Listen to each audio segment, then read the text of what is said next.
Today's video, we're going to talk about Google Ads automatically created assets,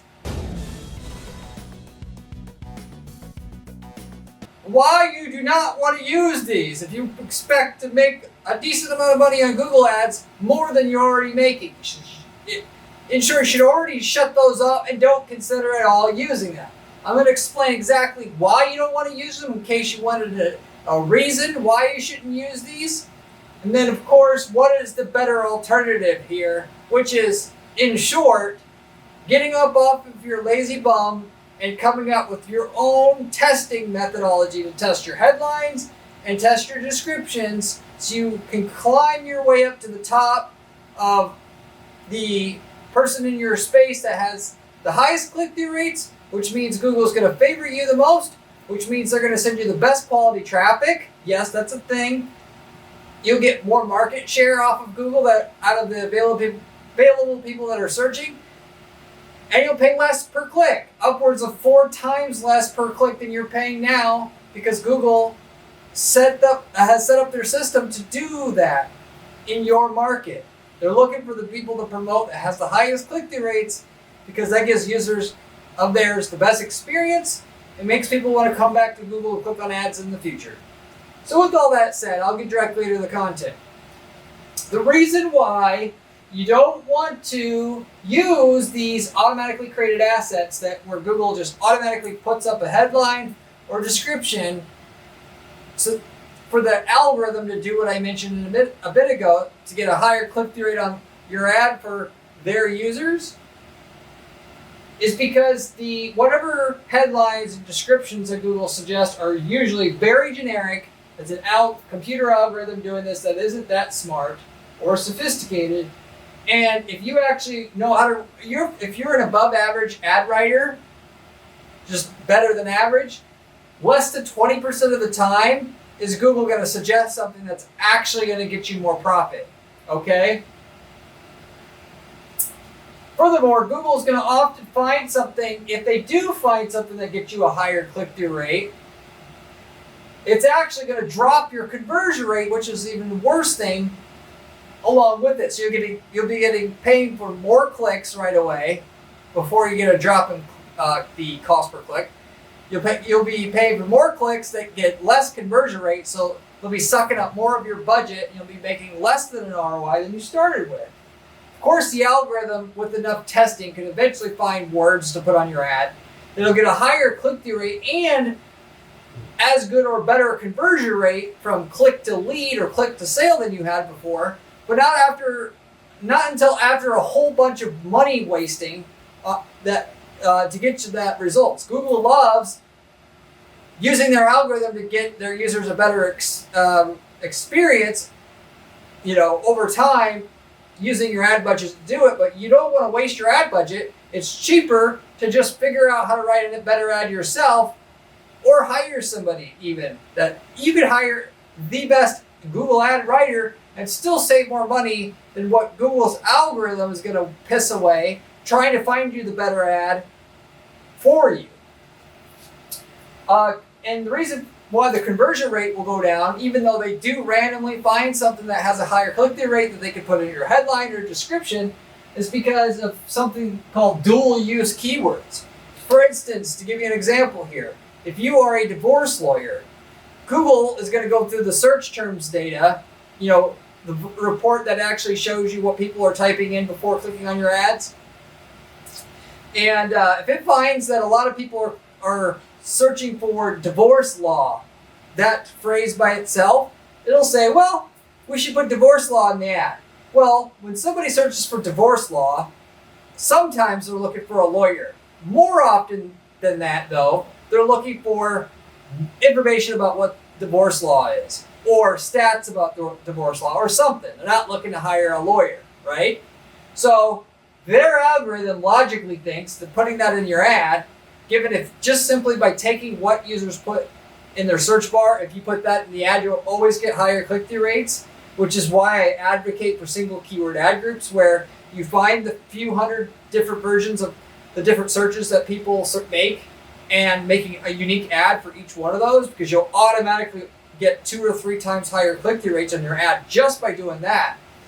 when Google tries to do the same thing, it gets you a higher click-through rate, but now you're getting more clicks from these arbitrary terms that a lot of them just aren't actually looking for your service or product to buy your product or service. They're just looking for information. They see what they search for in the ad, they're going to click on it because people are not using their whole brain when they're using Google a lot of times. They just type in what they're typing in. They automatically assume what Google suggests to them is what they're looking for. Let Google do the thinking for them. And then more so when they can just see what they typed in the ad right away in the headline. And then you get more clicks from the type of people that you do not want. Versus if you were showing up for the search divorce law and your ad said what it was saying exclusively, which is divorce lawyer for hire in Jacksonville, where some people will accidentally click your ad anyway because they don't even read your ad half the time. But the ones that actually are reading your ad will at least see that you're a lawyer and to not click on your ad and waste your budget because they're not looking for a lawyer. That's specifically why you don't want to use the automatically created assets that Google provides, because where most of the time where they do find something that increases your click-through rate, it's to your detriment. The conversion rate will go down. Now, given or noted that Google's algorithm is still also trying to get high conversion rates from their user. They're trying to find from all the advertisers people and things that will get high click-through rates, high conversion rates, because that indicates to users they found what they want quickly and easily, so they want to click on ads in the future. What it will first do is try to find something they can do to get your higher click-through rate, and then if they get you a higher click-through rate and they find that the conversion rate dropped, well, they'll stop doing what they just did in terms of the additional headline or additional description they gave you to put in your ad, but not after until they've wasted a whole shitload of your budget already. And then they'll go ahead and try to put something else into the ad to see if they can get a high click-through rate. If it doesn't get a higher click-through rate, they'll drop it. If it does, they'll wait around long enough to see if the conversion rate followed suit as well and followed along for a ride. And if it didn't, it drops it out. If it did, it will keep it. But the chances are that they're going to find something random to put in your headline or description that'll then increase your click-through rate and increase your conversion rate is slim. We're talking 10% of the time. But the reason why Google does this is the average Joe, who's, no offense to any plumbers, but the average Joe plumber that's setting up Google ads doesn't know jack shit about anything to do with advertising whatsoever. So, and they spend 15 minutes setting up their campaign. So they just put some random whatever they think in the ad, which is total garbage in terms of what will get a high click-through rate, basically. So they just don't know any better. And then Google's algorithm in that situation can actually get you better results, and it's worth the time doing that because they're not going to try to make a better ad. They don't even know how to make a better ad or even know that they're supposed to make a better ad. Their algorithm will find a way to do better than that total crap that advertiser did, and then make a better experience for their users. And of course, it works out for you, the advertiser, because you're going to get better results. You're going to get more clicks from more people in your market than you had before, and you're going to have a lower cost per click as a result of that. But again, if you actually know how to write an ad, you're not that Joe six-pack guy doing it and doing a terrible job at it. Rarely is it going to do a good job for you, and mainly just going to waste your money. Now, where Google does with the automatically created assets are going to actually provide a lot of value is where you have one ad over here. They find out one headline that works for one ad over here. So what they'll do is they'll automatically take this headline from this ad over here, apply it to this ad over here, assuming, well, what works for one ad must work for all of them. And if they find it works on the second ad, then they'll say, okay, what worked on the second ad might as well work on, we should try it on ad 3 and ad 4 and so forth and so forth and so forth. Which is not a bad idea to program that into the algorithm for Google to try to get their novice advertisers more results. But what I'm telling you is don't let the algorithm just arbitrarily automatically do this because they're not good at it. Also, usually people are promoting more than one product or service in their account. which the algorithm doesn't understand the difference sometimes, but not all the time, between one product and another. So what they think works for one ad should work for another, shouldn't be on that other ad because it's for a different product, or has slightly different specs, and their algorithm doesn't understand that, and then you end up wasting your money because of that. Their suggestions a lot of times are good because they can pick up sometimes things you can't see, in terms of what works on one ad should be applied to this other ad over here. But what I'm telling you is, instead of using the automatically created assets in Google's algorithm to automatically make that decision on their own, autonomously, that you use the recommendations section of your Google Ads account to let Google tell you, hey, what we found over here should be used over here, and then you put your own filter to that, see if it makes sense logically, and if it does, then do it. But not until you've looked at it yourself to put your own filter on Google's suggestions there of what headlines they think should go on your ads and what descriptions you think should go on their ads. Because 50% of the time they make a suggestion, that at least there's some usefulness of it, either outright using the headline or description they're suggesting, or just get the idea and use the idea to come up with a new headline or description.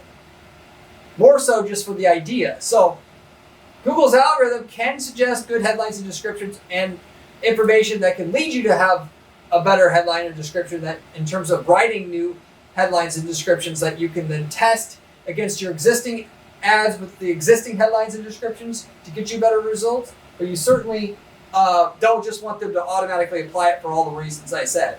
So that's specifically why automatically created assets are junk that Google Ads provides. This is just for the worst of the worst advertisers that are putting in the worst, putting together the worst ads and the least work and time into their accounts to take, a 1 out of 10 account and make it a 4 out of 10 account, if you will, in terms of the ad copywriting and so forth. So with the money, that Google's going to waste to try to take you from a 1 to a 4, you'll get much quicker results, much better results, just paying someone to write your ads. Even if you had to pay them $5,000 to write you good ads, and you only had a $100 a day ad budget, you're going to make way more money doing that than letting Google's algorithm randomly come to a conclusion on what works for your market after a whole bunch of testing on their side. And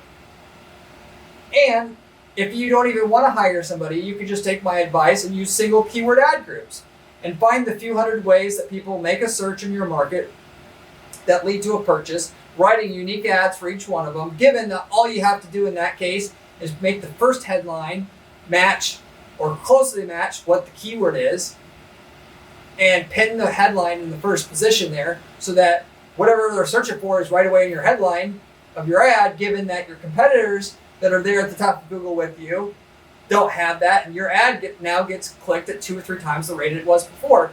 That's not even to be disputed. I use that method every single account that I work on. I've worked on hundreds, and it works so good every single time because the competition doesn't do it. And it's a fundamental, truth that users who type stuff in on Google want to see an ad that matches what they searched. It's not to be disputed. Other people are going to tell you, no, you don't use an ad for every keyword because that doesn't work anymore. Bullshit. People still fundamentally psychologically work the same way as they always have and will. And Google, more so even than before, rewards the person who can get the higher click-through rate because it gets their user the better experience and makes them want to click on ads in the future. So just give the user what they want. Google will scratch your back if you scratch their user's back. And that's the way that it always works. You can take it from me or not take it from me, test it out for yourself. Do it for a single keyword, for a specific search within your search terms report that gets searched a lot. Make a unique ad for it and a unique ad group and see for yourself how much your click-through rate goes up just doing that by itself, let alone all the other stuff that you could get done with your ad if you hired an expert ad copywriter who's written thousands of ads on Google Ads over the last 15 years. AKA myself, And with the average person getting a 3% click-through rate on their Google search ad, instead getting a 15% click-through rate on your ad, because they just understand having, after running and have written hundreds of ads, exactly the things that basically are fundamentally true and work for Google search ads and for different types of categories of businesses, whether that be home services, software businesses, whatever. Just drawing from previous tests and knowledge that they've already picked up having written these ads before. So if you want a great ad that can get 10 to 20% click-through rates, reach out to me and I'll show you how to do it. Some markets we're getting click-through rates as high as 30, 40% because we know what we're doing from just having tried everything. So anyway, I don't want to go too much further on that point, but you get my general point here of what I was trying to get across. The automatically created assets that Google Ads has as a part of their system, why you don't want to use it. If you liked my video, I'd appreciate it very much if you would give it a thumbs up and consider subscribing, as I have a ton of other content on this channel about how to make money with Google Ads, Facebook ads, and the actual advice, not theory or information on how to click buttons. This is stuff coming from information that and testing that I have that's ongoing at my agency, where I just do ad strategy for clients all day long. I'm not a YouTuber or selling courses here. We guarantee results for clients' ad campaigns, and we charge fees after we get the results. The stuff that works, I give you for free on this channel. So it's the information that, if you do want information, the real information on what works, this is the information you want to pay attention to. Furthermore, if you like my channel, by the way, you can find my blog at guaranteeppc.com/blog, where there's other great information for myself. So if you like the channel, you'll love the blog, I'll tell you that much, as well as my column on entrepreneur.com, which also goes over the current events and things that are working better than others with online ads today. So you should check that out as well. Beyond that, though, if you have any questions about anything I covered today or any other ad-related question, I'd be happy to try to help put you on the right track with what you're doing. Just simply by leaving a comment, I'll get back to you within a day or two, as I always do to all the people who leave a comment or question on the comment section under my videos. If you are, though, looking, as mentioned before, I offer a guaranteed PPC service. The literal name of our firm is Guaranteed PPC. For the clients that we work with, the way that it works is you come to us with a certain amount of results on your campaigns. We'll promise a certain amount of increase in results, i.e. sales or leads, depending on what you're doing and what is relevant, before you make and pay a fee at all. And with that, and that means keeping generally the ad spend the same and us having to get more out of your ad spend. Which, by the way, when we start to get paid, you're just paying us out of the increase in profit we got you up front. We can tell you how much results we can get for you if we were to work on your campaigns. If you reach out to us at guaranteeppc.com, I'll be happy to give you a free analysis and have a conversation with you to see if we can work together, estimate how much results we can get for you, and see if we can work together. I don't work with just any client. We gotta know we have something we could really get results with if we're gonna work on something, but I'd be happy to try to see if we can work together if you reach out to my firm like that. So, and with that, by the way, if you don't want an ad manager per se taking over your ads, getting your results on autopilot like that, you want to be hands-on on your own stuff, what I'm telling you here is if I've worked in your market before, and I've worked in 100 plus markets before, you would be better off just simply taking the ad templates that we know work for your market already, literally copying and pasting the results that we've gotten in your market into your own accounts. And that's a side business that we have going that's been very popular, enough so that we got people taking our ad templates now and setting up side businesses, selling off the leads, or taking a revenue share off the top for themselves. We got campaign templates that work in e-commerce, non-e-commerce. If you're interested in an opportunity like that, reach out to my firm. I'll let you know what markets we got results in and what kind of results we can get in those markets. So it's literally copy-paste type of stuff. We give you the campaign templates, landing page templates, and so forth that we have for that market, all for a one-time fee. But with that said, I'll wrap it up with that. Hopefully you enjoyed this video, and I hope to see you again on the next video that I have, where we'll be sharing another great money-making strategy having to do with ads as well. See you later.